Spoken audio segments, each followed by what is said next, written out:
Bertindaklah adil walau terhadap diri sendiri atau kaum kerabat. Saudaraku, saat ini ketidakadilan dan kezaliman makin nyata terasa.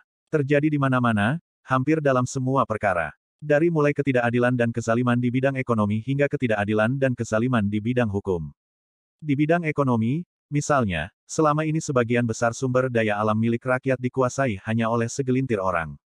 Terutama asing dan asing. Tentu karena dilegalkan oleh UU yang dibuat oleh rezim berkuasa. Sebaliknya, sebagian besar rakyat hanya menikmati sebagian kecilnya. Orang-orang kaya diberi pengampunan pajak. Sebaliknya, orang-orang kecil terus dikejar-kejar tagihan pajak. Orang-orang kaya diistimewakan dengan pembebasan pajak atas mobil mewah.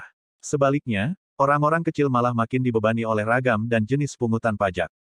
Termasuk wacana pajak sembako. Padahal jelas, sembako adalah kebutuhan dasar rakyat. Saat ini saja, ketika daya beli masyarakat makin menurun, banyak yang kesulitan membeli sembako. Apalagi jika harga sembako naik sebagai konsekuensi pemberlakuan pajak sembako. Saudaraku, yang paling kasat mata adalah ketidakadilan atau kezaliman di bidang hukum. Di dalam sistem sekular yang menerapkan hukum-hukum buatan manusia, termasuk di negeri ini, keadilan hukum menjadi semacam barang mewah. Sulit dirasakan oleh rakyat kecil dan lemah. Keadilan hukum seolah hanya milik para pejabat dan mereka yang punya duit, tergantung garis bawah sinten garis bawah siapa, dan garis bawah pinten garis bawah berapa.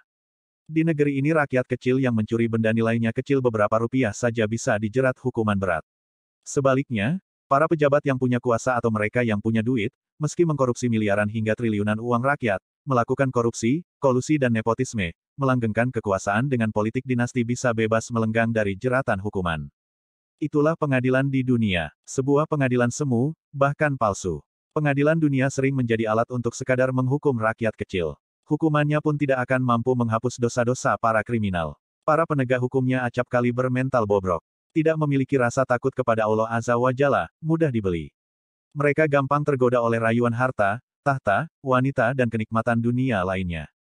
Saudaraku, ketidakadilan atau kezaliman adalah dosa besar. Kezaliman adalah musuh agama dan musuh umat. Bahkan Allah Azza wa Jalla telah mengharamkan kezaliman bagi dirinya.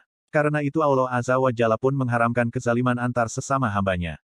Di dalam hadits qudsi Allah Azza wa Jalla berfirman, "Wahai hamba-hambaku, sungguh aku telah mengharamkan kezaliman atas diriku.